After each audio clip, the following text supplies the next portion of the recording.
Welcome back, dear listener. Our journey through the deep, warm silence of Srivijaya now takes a sudden, violent turn. We have explored the kingdom's gentle brilliance, its golden commerce, its spiritual mastery, and its subtle, slow decline due to the rise of its Javanese rival. But history is rarely subtle for long. As we sail into the tumultuous 11th century, a storm brewed not from a nearby island, but from a distant, powerful civilization that sought to control the entire Indian Ocean. The mighty Chola dynasty of South India. The year is 1025 CE, and this moment represents the most catastrophic, visible wound inflicted upon Srivijaya. A sudden, shocking act of aggression that shattered the illusion of its unassailable maritime dominance and forever altered the balance of power in Southeast Asia.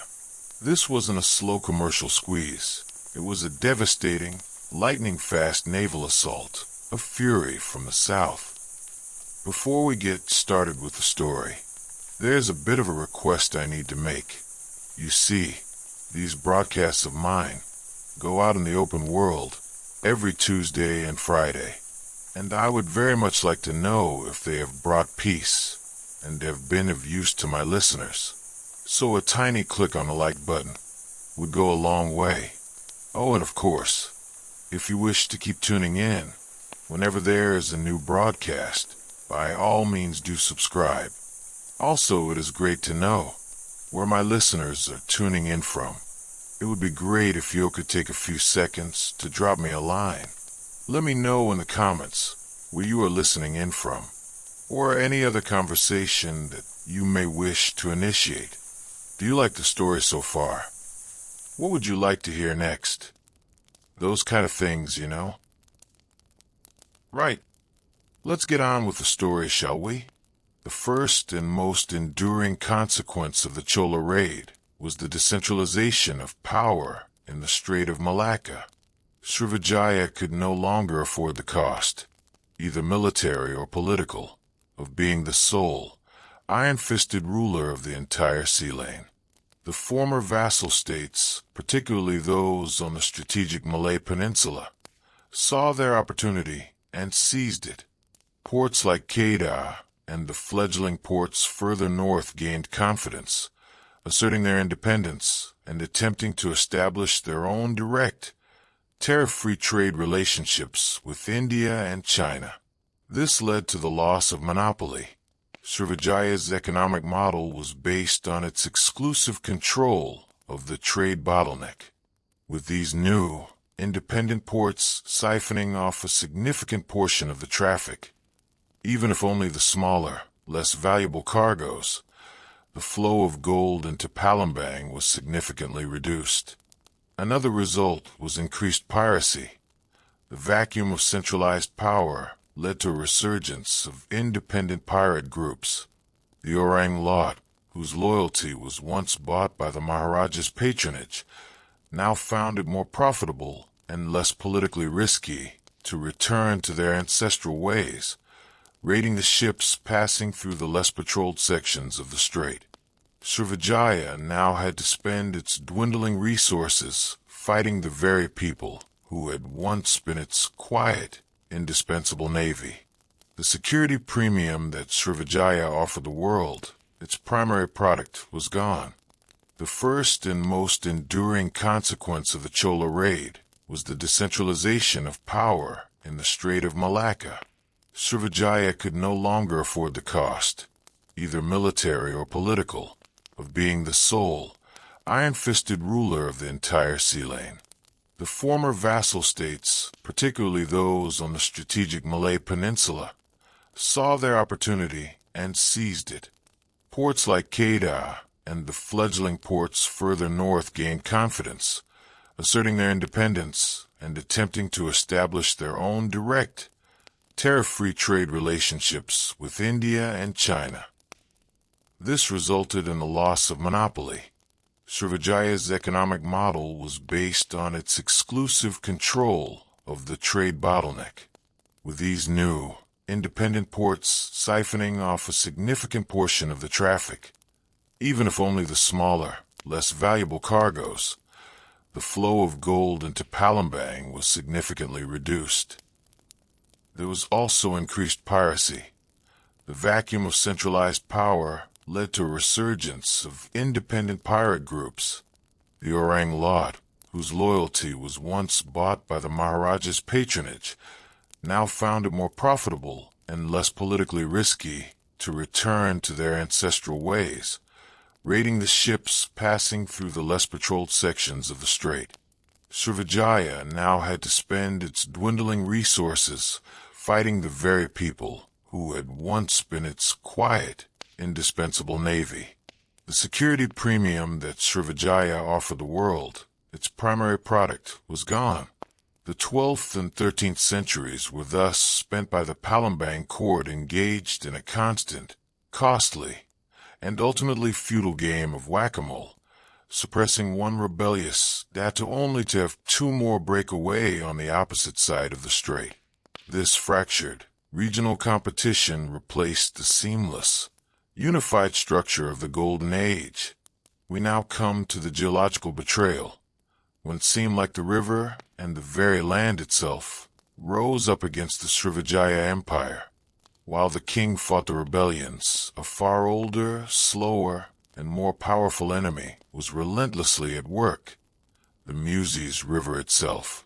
We noted before that the capital, Palembang, sat on a massive, active river delta. The immense volume of water flowing down from the Sumatran interior carried huge quantities of silt and sediment. For centuries, the Srivijayan engineers had maintained the harbor entrance through constant, expensive dredging and the construction of channeling defenses. However, as the empire's resources were diverted to naval warfare and suppressing rebellions, the dredging efforts began to falter. The Silt won.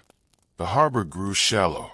Over the generations, the main harbor entrance became too shallow for the large, deep-draft Chinese junks and the heavy Indian dhows, the very vessels that carried the most valuable state-taxable cargo. These large vessels were forced to anchor further and further out at sea, making the process of transshipment slow, difficult, and vulnerable to attack. This was the economic tipping point. The major international merchants, who are, above all, practical people, simply stopped going to Palembang. Why risk the slow siltation, the high costs of complicated transshipment, and the constant threat of piracy, when new, deeper, and more stable ports were opening up elsewhere, specifically on the western coast of the Malay Peninsula? The geological forces of entropy delivered the fatal, non-negotiable blow. The site of Srivijaya's greatest triumph, its perfect geographical position on a navigable river, became the site of its final, irreversible failure. The natural environment, which Srivijaya had so brilliantly utilized for 5 centuries, ultimately consumed the kingdom.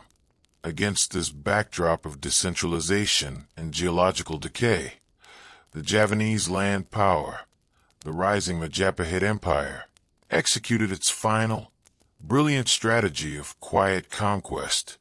By the 13th century, Majapahit's dominance in the eastern archipelago was complete. The famous Mahapati Gajah Mada, whose oath to unify Nusantara we discussed, saw Srivijaya as a rotting fruit, ripe for the picking. His strategy was perfectly adapted to the weakened state of the Sea Empire. Slow, calculated political absorption, rather than costly naval war. We see diplomatic and commercial isolation. Majapahit used its own immense power and its direct relationships with China to politically isolate the dwindling Srivijayan center. Majapahit envoys essentially told the Chinese court, Srivijaya is unstable and shallow. We are the new, powerful, secure anchor of the region. There is also the military projection into Sumatra. Majapahit began to systematically project its territorial power across the strait, establishing alliances and military outposts in the Sumatran interior, including the region of Malayu Jambi, which had been a rival to the Palembang center for generations. This essentially surrounded the Palembang core with Majapahit-aligned forces, cutting off its vital land-based supply chains and resource pools. Also, the rise of the Palembang succession crisis.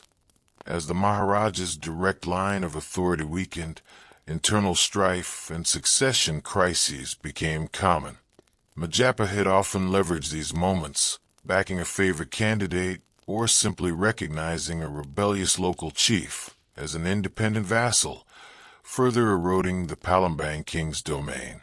By the late 14th century, the once great Srivijayan kingdom had been reduced to little more than the immediate region around the silting port of Palembang.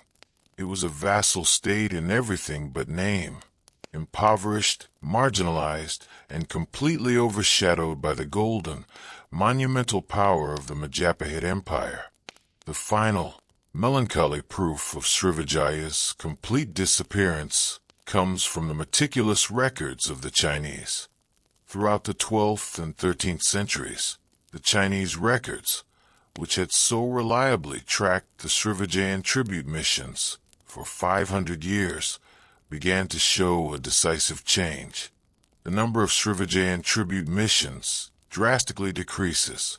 The descriptions of the envoys and their gifts become less impressive, reflecting the kingdom's reduced wealth. New names, often Javanese ports or emergent Malay centers, begin to appear on the lists, replacing Srivijaya as the key suppliers. By the 14th century, the name Srivijaya simply vanishes from the Chinese records as a major political entity. The empire does not end with a declaration of war or a final siege. It simply ceases to be important enough to mention. It dissolves into the regional footnotes, its power assumed by Majapahit or replaced by the rising, ambitious new port of Malacca further north, a port which itself would become a great Muslim trading power, inheriting Srivijaya's original role as gatekeeper, but under a new political and religious banner.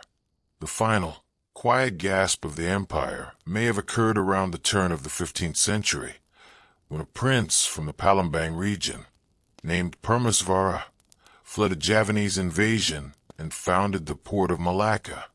If true, this tale suggests that the last vestige of the Srivijayan royalty, recognizing the final defeat, simply abandoned the decaying, silted capital and attempted to rebuild the sea empire's commercial model in a new, more geographically advantageous location. The ghost of Srivijaya thus sailed north, becoming the foundation for the new age of Southeast Asian maritime trade. We have reached the end of Srivijaya's formal existence. The long, slow fade is complete. The greatest maritime empire of its time, a power of gold, wisdom, and terrifying curses, was ultimately defeated by a combination of a single, crippling foreign blow, the relentless logic of commercial competition, and the unstoppable flow of the river Silt. It is a profound, quiet tragedy of history, the final silence descending upon a harbor that once thrummed with the trade of 1,000 nations. In our final passage, we will look at the ultimate consequence of this vanishing, the legacy of Srivijaya in modern Indonesia, and the difficult, often contentious work of the archaeologists and historians who continue to chase the ghost of this kingdom that sank into the silent mud. But for now, let the image of the abandoned, silted docks and the silent, unheated cursed stone settle into your mind. The sea empire is no more. The story of the Silt is perhaps the most enduring and cruel lesson of Srivijaya. It reminds us that no amount of political genius, spiritual prestige, or material wealth can ultimately defeat the slow, non-negotiable laws of geology and nature. The very success of the Srivijayan state, the massive volume of trade it encouraged, in some ways hastened its demise. The need for constant access to the interior resources and the constant transit of ships disrupted the natural ecological flow, perhaps even accelerating the rate of siltation. The engineers were masters of their craft, but they were ultimately battling a force of nature that operated on a geological timeline, against which 500 years of human effort is merely a blink. We can picture the final days of the king, still seated in his gilded, rotting palace, reading the Chinese reports that no longer mention his name, watching the river grow ever shallower, the sounds of foreign trade replaced by the quiet, mournful lapping of the rising tide against the abandoned wooden stilts, a lonely end for a once magnificent world ruler, and a lesson in humility for every civilization that believes its reign will be eternal. The rise of Malacca is the final, perfect illustration of Srivijaya's death and rebirth. Malacca was founded on a Malay peninsula, in a location with a naturally deep-water harbor and, crucially, away from the political dominance of Majapahit. It was founded by a prince who was, according to some accounts, an exiled claimant to the Srivijayan throne, a direct, living piece of the old empire migrating to a new, better-suited geographical location. The founders of Malacca understood the Srivijayan formula: geographical choke point plus security plus low, stable tariffs equals wealth. They simply applied this winning equation to a new port that didn't have to contend with the siltation problems of Palembang. Furthermore, Malacca made the decisive move of converting to Islam in the 15th century, aligning itself with the burgeoning, immense network of Muslim traders that was rapidly dominating the Indian Ocean. This religious shift was the final, profound break from the old Mahayana Buddhist state of Srivijaya, marking the true end of the ancient era and the dawn of the new, more commercially aggressive, Islamic maritime world. Srivijaya did not vanish without heirs.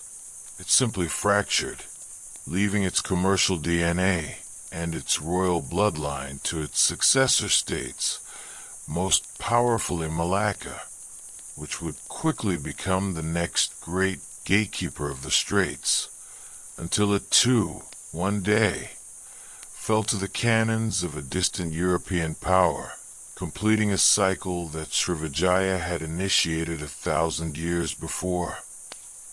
The long historical shadow is cast, and the quiet fate of empires is sealed, as we see time and again, in almost every part of the world, in history, and sadly, yes, in the present.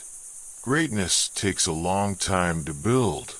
Generations of not just the powerful individuals or clans, but the rank and file, the common people, everyone giving their best to the common good, building something up from the ground up.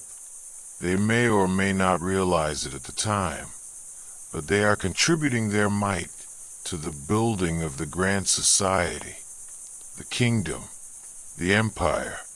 And then, in a relatively short while, everything comes crashing down. A long, arduous climb, a relatively short time at the peak, and then a rapid cascading descent, a free fall to the depths of ruin and destruction. Yet we see it time and again. Empires keep rising, everywhere, even though the fate of previous empires is no secret. Such is humanity, and such is the fate of humanity.